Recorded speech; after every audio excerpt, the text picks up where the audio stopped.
With their 8th album, this legendary Canadian rock band is battling complacency to release something truly different. Hi, I'm Rebecca Brayton and welcome to WatchMojo.com.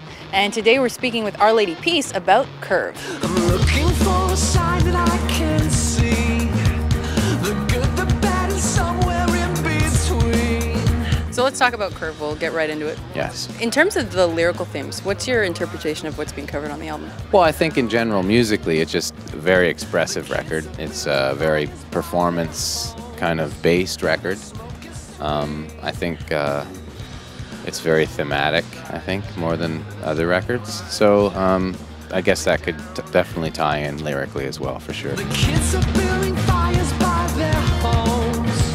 The smoke is sending signals out in cold. Did your songwriting process on this one vary at all from what you'd been doing previously? Yeah, for sure, because I think the way that the monster of the music business has changed. You know, it's not as big as it was. Radio went from, 12 lanes of different formats to one, and there's less stations that play rock music. So I think you just kind of make records based on your audience and based on the music that you like and then based on the record that you want to make. And I think by it being free of having any label people coming in to talk about singles or anything like that, or expectancies for singles, I think we just were really cautious of trying to make a record that we really enjoyed to play and to listen to. Gotta stop, drop, roll.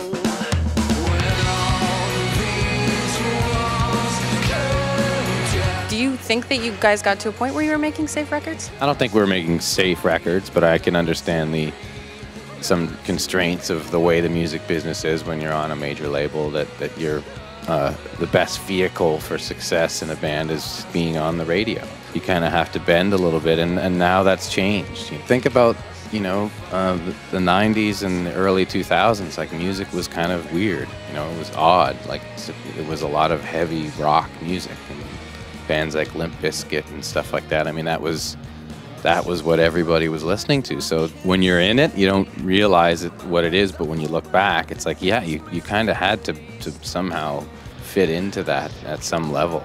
And I think that's probably what maybe what we're talking about. You know what I mean? It's like you got to get through some stuff, to get to the good things. Just like a house of cards.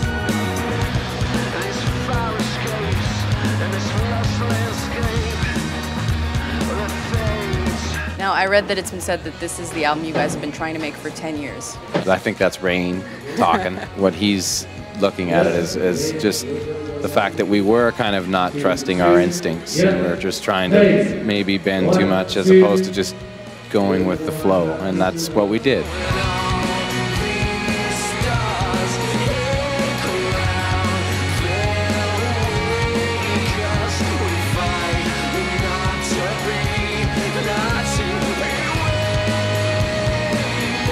What was the overall goal when you guys started making this album? I think just that, to make a record that we're happy with, and that means, something that we can listen to as just music fans. Performance was a lot to do with it as well, and to me, a band is supposed to be a performer first, and a record is supposed to be a capture of that band performing, as opposed to nowadays it's kind of like an album, and then the band tries to recapture that, which is kind of wrong. It doesn't really make sense. I can feel your heartbeat bringing me back.